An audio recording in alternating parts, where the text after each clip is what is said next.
Stamford university, ক্যালিফোর্নিয়ার Stamford ইউনিভার্সিটির একজন প্রফেসর ফ্রেডরিক লাস্কিন, ওনার একটা আর্টিকেল আমি পড়েছি। ওখানে উনি গবেষণা চালিয়েছেন, অনেক মানুষের মধ্যে গবেষণা চালিয়ে দেখেছেন যে যারা অন্যরা ক্ষমা করতে পারে না এদের রোগবালাই বেশি, কষ্ট বেশি, আর যারা সহজে ক্ষমা করে দেয় এরা সবসময় শান্তিতে থাকে। এটা পরীক্ষিত, এটা ওনার একটা রিসার্চ।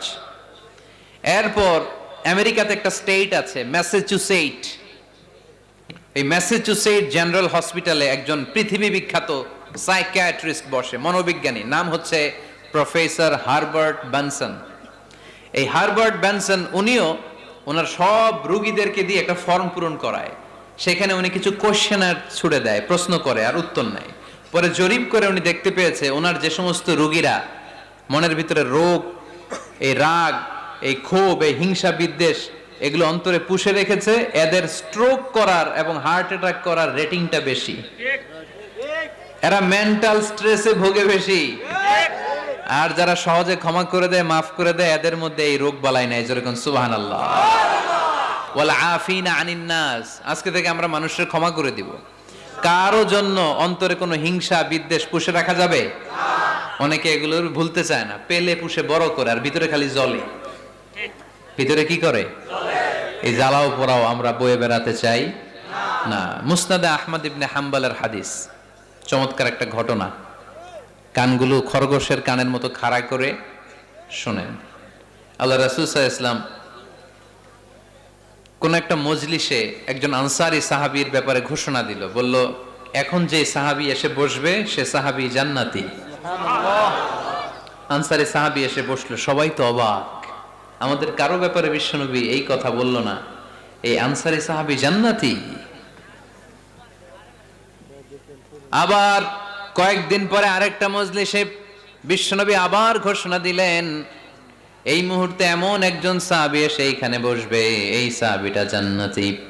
সবাই খেয়াল করে দেখলো, আগের মজলিসে যেই লোকটাকে বিশ্বনবী জান্নাতি বলে ঘোষণা দিয়েছে, আজকেও ওই সাহাবী এসে ওই জায়গায় বসেছে।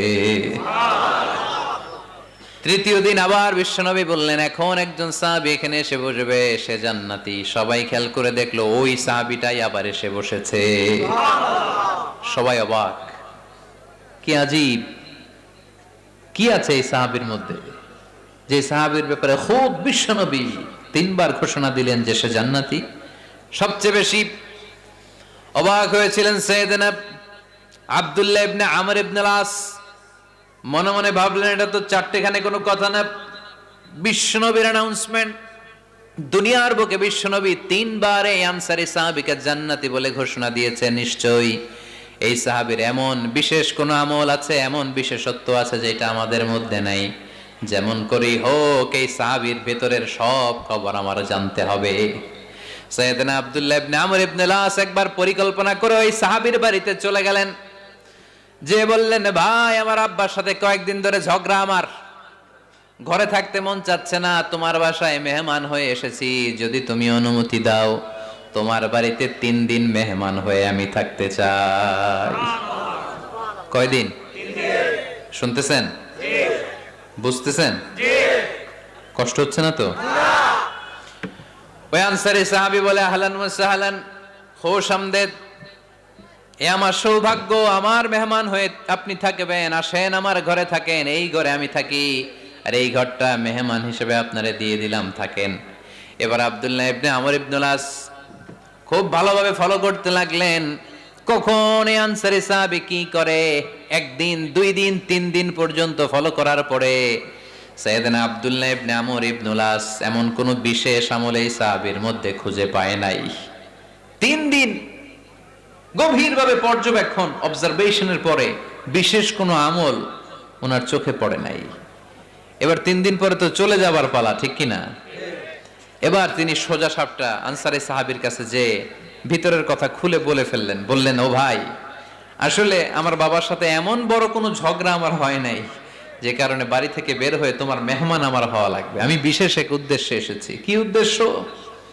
আব্দুল্লাহ ইবনে আমর ইবনে আস এবার বলতে আরম্ভ করলেন, আমরা খেয়াল করেছি 3টা মজলিসে বিষ্ণু ঈসা ইসলাম তোমাকে জান্নাতি বলে ঘোষণা করেছে, তাই আমি জানার জন্য এসেছি তুমি এমন কি আমল করো যে কারণে বিশ্বনবী ঘোষণা দিলেন যে তুমি জান্নাতি।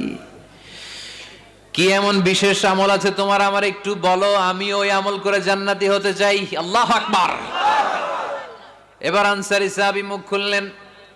উনি বললেন, ও ভাই আব্দুল্লাহ ইবনে আমর ইবনুল আস, এমন কোন বিশেষ আমল আমার নাই। হালাল পন্থায় রুজি করি, ব্যবসা করি, নামাজের সময় নামাজ পড়ি, রাতে এসে ঘুমিয়ে যাই, ফজরের আগ দিয়ে উঠে তাহাজ্জুদ করি, সময় মতো জিকির আজকার করি, কোরআন তেলাওয়াত করি, কিছু দান সদকা করি। সবাই যা করে আমিও তাই করি, স্পেশাল কোনো আমল আমার জীবনে নাই। তবে আব্দুল্লাহ ইবনে আমর ইবনুল আস, শুনে রাখো, একটা কাজ আমি প্রতি রাতে করি, হয়তোবা এ কারণেও বিশ্বনবী আমার ব্যাপারে এমন ঘোষণা দিতে পারে। আব্দুল্লাহ বললেন, ও আনসারী সাহাবী, কি কাজ তুমি করো? এবার আনসারী সাহাবী বলতে লাগলেন, প্রতি রাতে যখন আমি আমার বিছানায় ঘুমোতে যাই, আমি কারো ব্যাপারে কোনো রাগ, কোনো হিংসা, কোনো ক্ষোভ অন্তরে নিয়ে ঘুমাতে যাই না। ওই দিন যার সাথে যা হয়েছে সবাই রে মাফ করে দিয়ে মিটমাট করে একটা প্রশান্ত অন্তর নিয়ে আমি বিছানায় ঘুমাতে যাই। ওই দিনে কেউ আমার গালি দিছে, কেউ আমার বকা দিছে, কেউ আমার বিরুদ্ধে মিছিল করছে, উল্টা পাল্টা যে যাই করুক না কেন, আমি কিচ্ছু মনে রাখি না। আওবি ইলা ফিরাশি, আমি এমন ভাবে আমার বিছানায় যাই, ওয়ালাইসা ফি কলবি হিকদুন আলা আহাদ, এমন অবস্থায় আমি শুয়ে পড়ি যে আমার হৃদয়ে কারো ব্যাপারে, আমার হৃদয়ে কোনো ক্ষোভ নাই, কোনো হিংসা নাই, কোনো অহংকার নাই, সব রাগ ক্ষোভ ভুলে গিয়ে সবাইকে ক্ষমা করে দিয়ে আমি বিছানায় ঘুমাতে যাই। এজন্য বিশ্বনবী এই সাহাবীকে তিনটা মজলিসের ভরা মজলিসের মধ্যে জান্নাতি বলে ঘোষণা করেছে। এই হাদিস থেকে শিক্ষা হলো, আমরাও যদি প্রতি রাতে বিছানায় ঘুমোতে যাওয়ার আগে সবাই রে মাফ করে দিয়ে মনের যত ক্ষোভ জ্বালা যন্ত্রণা আছে সব ভুলে যে বিছানায় ঘুমাতে পারি, এই সাহাবীর মতো আমাদেরকেও জান্নাতি হিসেবে কবুল করবে কে? পারবেন আজকে থেকে? বিছানায় যাওয়ার আগে কি করবেন? আজকে সবাইরে মাফ করে দিব। যে আমার উপর জুলুম করছে ওই বিচার আল্লাহ করবে। কে কি বললো ওটা দেখার দরকার নাই। কারো ব্যাপারে কোনো ক্ষোভ, কোনো তিক্ত অভিজ্ঞতা, জ্বালা যন্ত্রণা অন্তরে রাখবেন? রাখলে লাভ না লস? এটা আরো জ্বালা দিবে আমারে, এটা আরো ভেতর থেকে কষ্ট দিবে। It will burn me inside, ভিতরে জ্বালিয়ে পুড়িয়ে শেষ করে দিবে। এগুলো বয়ে বেড়াতে চাই না আমি, আমি সব মাফ করে দিতে চাই। চিল্লায় বলো ঠিক কি না?